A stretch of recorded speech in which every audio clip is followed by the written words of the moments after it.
We've got a house plan in mind. We're going to go back to the designers this week. How are you? Let's make room for double doors and we'll decide on the door.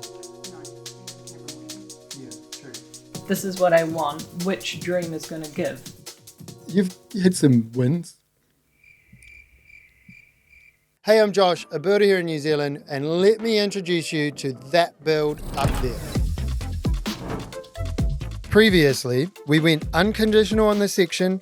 This one's actually been owned by 6 different people, and I showed you the large geotech zones on each side, making this tough site even tougher. In this video today, we're going to talk all about establishing a brief, why it's important to have a very clear one, and how we took that to the designers to get them to help us. But first, let me introduce you to my partner, Nicole. And here she is. Yay. Nicole is the driving force behind everything we do in the building company and a large contributor behind the scenes to the building channel. She's obviously a fan of me. #1 fan, and does a lot of joining the dots behind the scenes. I call her my chief strategist. That's a nice way to describe me, I think.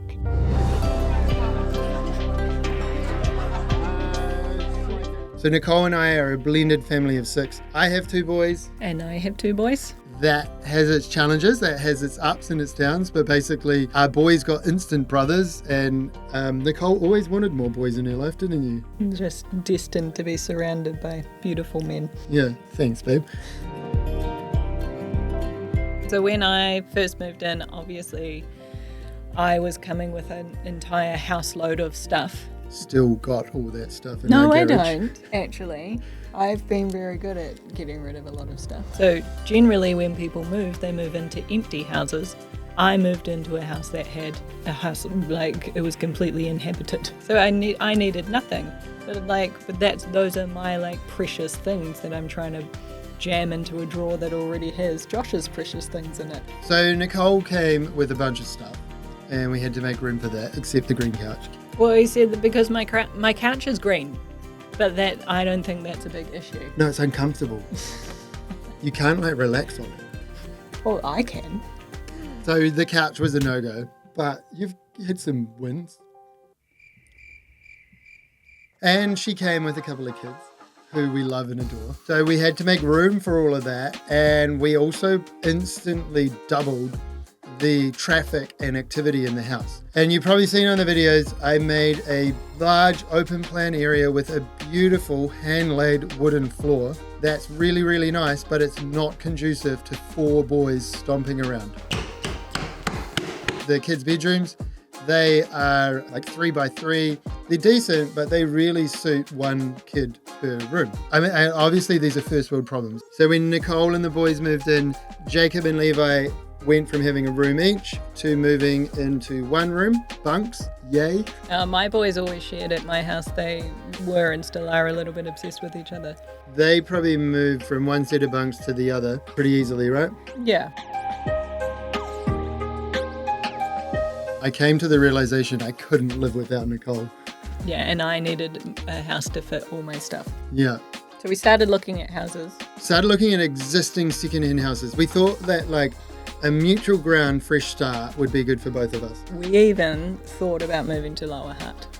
Yeah, sheesh, I'm glad we didn't do that. And we even looked at renting. You keep your house, I keep my house. We rent a mutual house together even for a year. Just to see how it goes. Yeah. Long story short, every time we looked at something, we sat at home next to our cozy fire and we're like, well, nothing's going to be as good as this. I mean, let's face it, I built a beautiful home.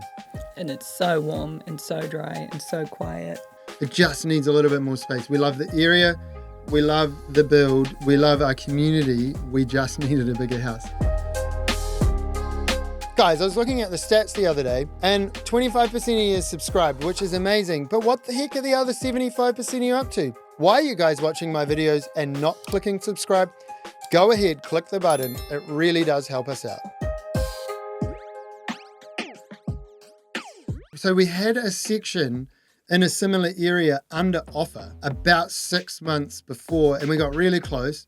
We put in a really good price and the people tentatively accepted it. And then they pulled the offer out from under us and said, nah, it's not for sale. We were gutted, eh? We were like, oh, like we were nearly drawing up plans for it. We were like kind of like ready to go. So that fell through. And then I think we just kind of stopped. Yeah, it was pretty dejecting. Yeah. But I remember when we were looking at that site, I was like, I love it, but I want a view. 4 or 5 months later, a section came on the Friday. Yeah, I remember we were sitting on the couch and you put the Chapman listing in front of me. And I was like, cool, let's go and have a look tomorrow morning. And we drove up there and it was just like, you just got to it and it was just bush. Full overgrown toys and gorse and real thick flaxes. And then you kind of came around and it was like, holy. Yeah, remember we stood there? Yeah, like tearing up. Like, yeah. We have to own this. And I put my arm around you and I said, babe, let's get it. We were super excited. We also have this thing about fantails. So I believe that when I see a fantail, it's where I'm meant to be. Like a positive omen. And we just sat there looking at the view. And honestly, within a couple of minutes, the entire site was filled with fantails. You negotiated a deal right then and there over the phone. Yeah, I like to move quick. Within a week, we had a signed deal. Yeah, conditional offer, subject to finance. I actually got taught real early on in my business career by a wise mentor. He said, if you're serious, put it on paper because then the person has to say yes or no. So I did that, put it in front of them. By that stage, we are like really late December. Like, yeah. It's like touch and go whether we're going to get finance through because everyone's going to shut down for Christmas. So we rang a bunch of people. My mate and designer, Luke, the mortgage broker. Both of our lawyers. And I think I had a quick chat to council about the site too. Then we kind of started investigating like, why has this had so many owners? What's wrong with the site? I think we had about 20 days due diligence. The trick is you got to push every avenue all at once. You got to talk to the designers. You got to dig into the why, you got to hit up the council, and you got to talk to finance all at the same time.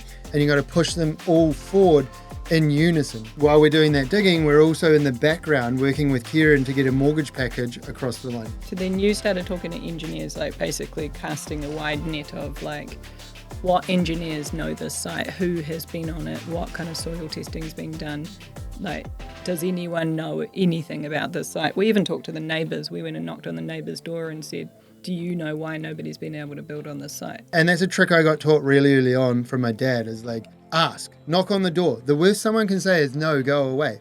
But more often than not, when you knock on the door and you ask politely, people are more than willing to help you or point you in the right direction. We kind of got to the point where we were like, okay, everything seems like we are going to be able to do it.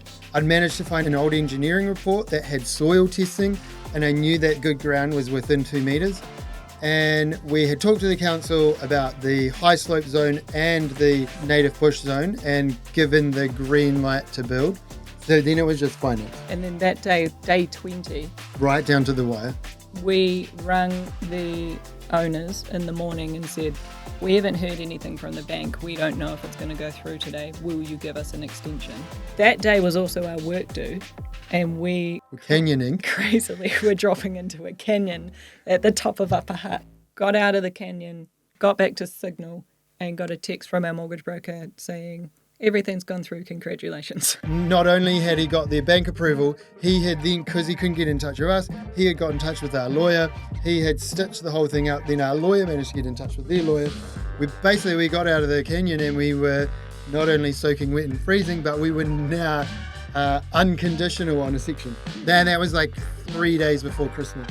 Last working day of the year, 22nd of December 2023. We officially went unconditional on that build up there. Which is a real important thing because that means now we could put the wheels in motion to lock in plans and push ahead with everything else. Also mentally, it meant that Nicole and I knew that we're building a home which has helped us formulate a bunch of decisions over the last 15 months in terms of what we buy, stretching things out, what commitments we make. Yeah, like things like Josh's lovely couch has now been absolutely ruined by 4 boys. So maybe my green one will come to the next house. Yeah, and live in the garage. Because it will be pristine. Yeah, it'll be the boys will love to lounge on it in the rumpus room. What we tell our clients is that we'll design a home to suit their style, needs, budget, and site. And so once we'd locked in the site, the amazing 4,000 square meters of native bush, we needed to talk about our needs. So 4 boys growing into young men. It's important to us that if we're building a space that they all had their own room, and then we wanted them to grow into men and to have their own space. So that meant having their own lounge and their own bathroom as well. Yeah, and also being a blended family, sometimes the boys aren't with us. They have the privilege of going to other homes. And so we go from having 6 people in the house to like shrinking down to just the 2 of us. Kind of like a taste of being empty nesters. So we wanted that wing of the house to kind of just be able to be shut off. And so you got the boys wing, and then we wanted an epic master suite, like hotel vibes. Yeah, we wanted to feel like we were like away from it all when we were in our room. Yeah, we kind of coined early on the term of like a base or a fortress. Then if everyone's there and if the boys have all their mates over, we still have a space that feels like ours. Yeah, we wanted zones, and then we wanted an epic kitchen, living, dining zone. But one of the musts for us was that was connected to the earth, that you didn't have to go down a huge amount of steps to get from the living room to the earth. And then at the very start, I wanted a pool. Yeah. And I was like, it's a must that we have a covered alfresco area, because in the hut, it is pretty average weather at least half the time. It's either cloudy, grey, or windy. We love it, but it's pretty bleak sometimes. For a kitchen, I wanted a massive island that all the kids could sit at and their mates could sit at. So it has to be, it probably has to fit 6 to 8 people.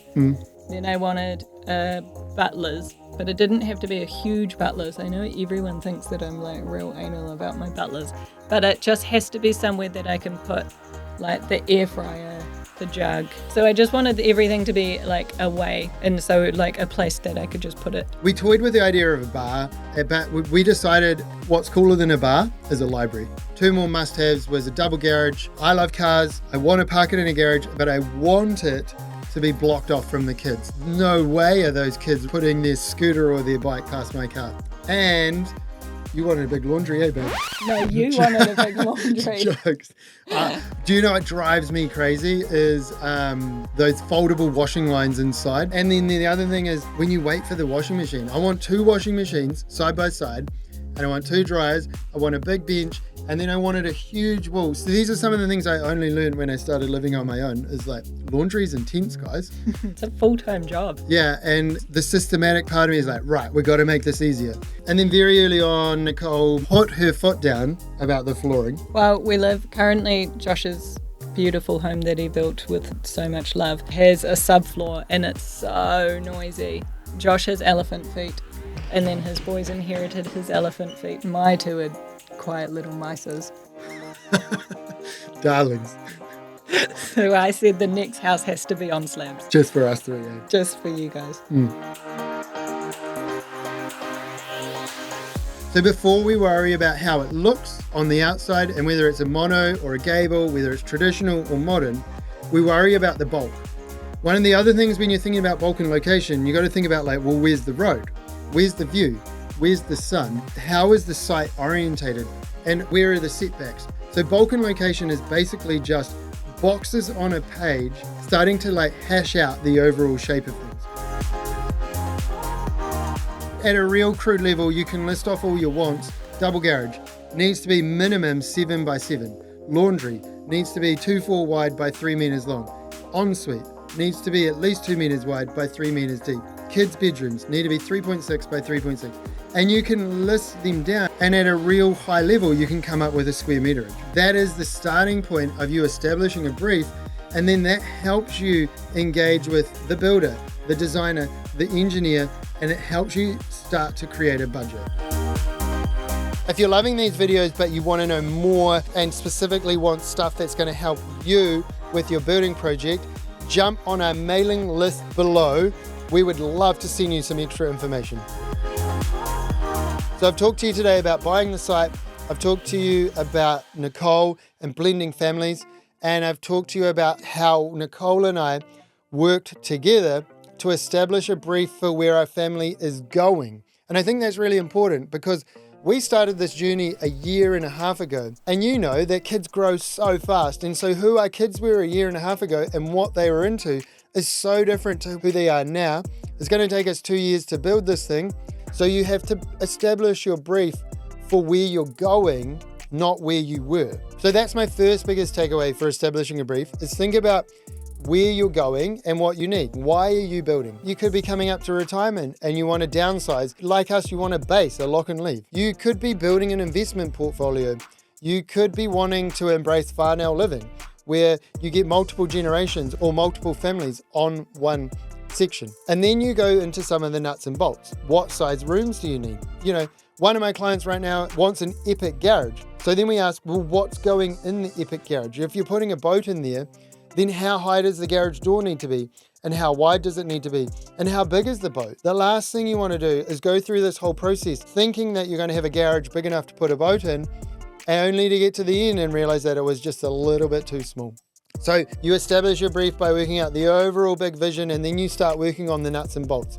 You still keep it pretty loose, and you've got to have some flexibility in there to work with the ups and downs. Our plan went from being 330 squares down to 280 squares and then grew again to 311 squares. It's plastic, it's malleable. At the bulk and location stage, you can like increase it or decrease it, and then you get a feel for how that works on land.